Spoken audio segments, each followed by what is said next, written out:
जय हिंद साथियों, स्वागत करता हूं आप सभी का। बचपन से लेकर जीवन भर तक हमारे इस जिज्ञासु मन में कई ऐसे प्रश्न उठते हैं जिनके जवाब हमें आसानी से नहीं मिलते हैं। एक लंबे समय तक हम कोई ऐसा सोर्स, कोई ऐसा स्रोत ढूंढना चाहते हैं जो कि उन सारे प्रश्नों को जो कि हमारे मन में उठते हैं उनका जवाब दे सके। दुर्भाग्यवश हमें ऐसा कोई स्रोत नहीं मिलता है। कई बार इंटरनेट के प्लेटफॉर्म पर भी हम उन्हें ढूंढने का प्रयास करते हैं, जवाब कई बार हमें भ्रमित कर देते हैं। हाल ही में मैंने एक ऐसी पुस्तक को पूरा पढ़ा है जिसमें हमारे दैनिक जीवन से जुड़े हुए प्रश्नों के जवाब मिलते हैं। आज मैं अपनी इस वीडियो में आपको उसी पुस्तक के बारे में बताना चाह रहा हूँ। पुस्तक का नाम है ऐसा क्यों होता है, वैज्ञानिक दृष्टिकोण, why does so happen, an approach to develop scientific attitude. जैसा कि नाम से परिलक्षित होता है, यह पुस्तक हमारे अंदर वैज्ञानिक दृष्टिकोण को विकसित करने में लाभकारी सिद्ध होगी। ऐसा मैं इसलिए विश्वास के साथ कह पा रहा हूँ क्योंकि इस पुस्तक को मैंने पूरा पढ़ा है।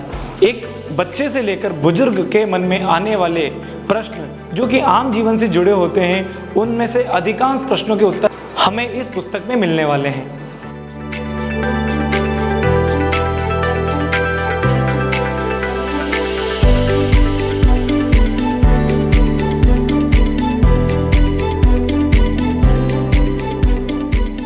जब हम छोटे होते हैं, चींटियों को एक लाइन में चलते हुए जब देखते हैं, तब हमारे मन में यकायक एक प्रश्न उठता है कि आखिर ये चींटियां एक लाइन में कैसे चल लेती हैं और ये चींटियां अपना रास्ता कैसे ढूंढ लेती होंगी।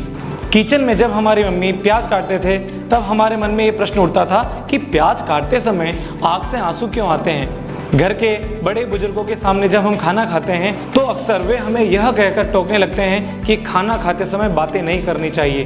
तब स्वतः ही हमारे मन में ये प्रश्न उठता है कि आखिर खाना खाते समय बोलने के लिए मना क्यों किया जाता है। कभी किसी बगीचे में छुई मुई के पौधे को जब हम हाथ टच करते हैं तो उसकी पत्तियां जो हैं वो सिकुड़ जाती है।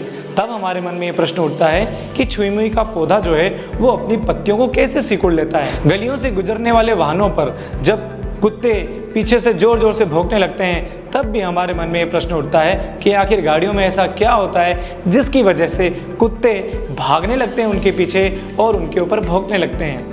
हमने अक्सर देखा होता है कि जो नीम हकीम होते हैं वे झाड़ फूंक से बीमारियों का इलाज करने का दावा करते हैं। तब भी हमारे मन में ये प्रश्न उठते हैं, क्या आज के विज्ञान के इस युग में झाड़ फूंक से किसी बीमारी का इलाज होना संभव है?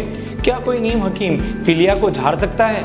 इस तरह के सैकड़ों प्रश्न हमारे मन में उठते हैं और अंधविश्वास, रूढ़िवादिता, छद्म विज्ञान से जुड़े हुए विषयों के साथ साथ आम जन जीवन से जुड़े हुए वे प्रश्न जिनमें वैज्ञानिक धारणा छुपी होती है, उनमें से कई प्रश्नों के जवाब आपको इस पुस्तक में मिलने वाले हैं।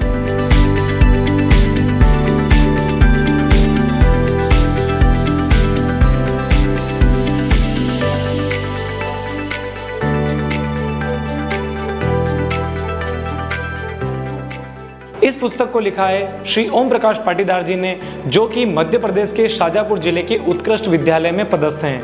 आम लोगों के अंदर वैज्ञानिक दृष्टिकोण को विकसित करने के उद्देश्य से, साथ ही विज्ञान के लोकव्यापीकरण के उद्देश्य को दृष्टिगत रखते हुए श्री पाटीदार जी लंबे समय से ब्लॉगिंग कर रहे हैं। वे अपनी ब्लॉगिंग साइट पर अब तक 750 से भी अधिक विषयों को लेकर ब्लॉग लिख चुके हैं। इन्हीं प्रयासों का सम्मान करते हुए भारत सरकार ने आपको नेशनल ICT अवार्ड से सम्मानित किया था। साथ ही मध्य प्रदेश के स्कूली शिक्षा विभाग द्वारा भी आपको राज्य स्तरीय शिक्षक सम्मान तथा मध्य प्रदेश के ही विज्ञान और प्रौद्योगिकी परिषद द्वारा राज्य स्तरीय नवाचारी विज्ञान शिक्षक पुरस्कार से भी पुरस्कृत किया गया है। हाल ही में एक कार्यक्रम के दौरान श्री पाटीदार जी की इस पुस्तक का विमोचन किया गया। चूंकि मैंने इस पुस्तक को पूरा पढ़ा है, इसलिए बहुत विश्वास के साथ मैं इस बात को कह सकता हूँ कि न केवल विद्यार्थियों के अंदर बल्कि अन्य लोगों में भी यह पुस्तक वैज्ञानिक धारणाओं को, वैज्ञानिक दृष्टिकोण को विकसित करने में लाभकारी सिद्ध होगी। इसीलिए मुझे यह एहसास होता है कि इस पुस्तक को हमारे विद्यालयों के पुस्तकालय में अवश्य होना चाहिए। इस पुस्तक को पढ़ने के दौरान मैंने ये महसूस किया कि यह पुस्तक यूँ तो हम लोगों के अंदर वैज्ञानिक दृष्टिकोण को विकसित करने में, उसे और प्रगाढ़ बनाने में मदद करती है, साथ ही कहीं ना कहीं यह पुस्तक धर्म और विज्ञान दोनों के बीच में सेतु की तरह कार्य करती है। यह पुस्तक किसी परंपरागत सोच को पूर्ण रूप से खारिज भी नहीं करती है, लेकिन साथ में यह एक प्रयास ये भी करती है कि उस परंपरा के पीछे छुपे हुए वैज्ञानिक तथ्यों को हमारे सामने प्रस्तुत किया जा सके। क्या चप्पल उल्टे रखने से लड़ाई हो सकती है? मच्छर के काटने से एड्स हो सकता है? मोर बरसात में क्यों नाचते हैं? मिर्च खाने पर हमें जलन क्यों महसूस होती है? इस तरह के कई तार्किक प्रश्नों को इस पुस्तक में समाहित किया गया है। श्री पाटीदार जी ने अपने 750 ब्लॉग जो उन्होंने अब तक लिखे हैं, उन्हीं में से चयनित लगभग 200 विषयों को इस पुस्तक में समाहित किया है। इस पुस्तक की एक अच्छी बात यह है कि किसी भी विषय को बहुत ज़्यादा लंबा करके नहीं लिखा गया है। लगभग 200 पृष्ठों की इस पुस्तक में 200 विषयों को समाहित करके बहुत उत्कृष्ट कार्य करने का प्रयास किया गया है। मैं अपने सभी व्यूअर्स को यह सलाह अवश्य दूंगा कि हो सके तो आप इस पुस्तक को अवश्य पढ़िएगा।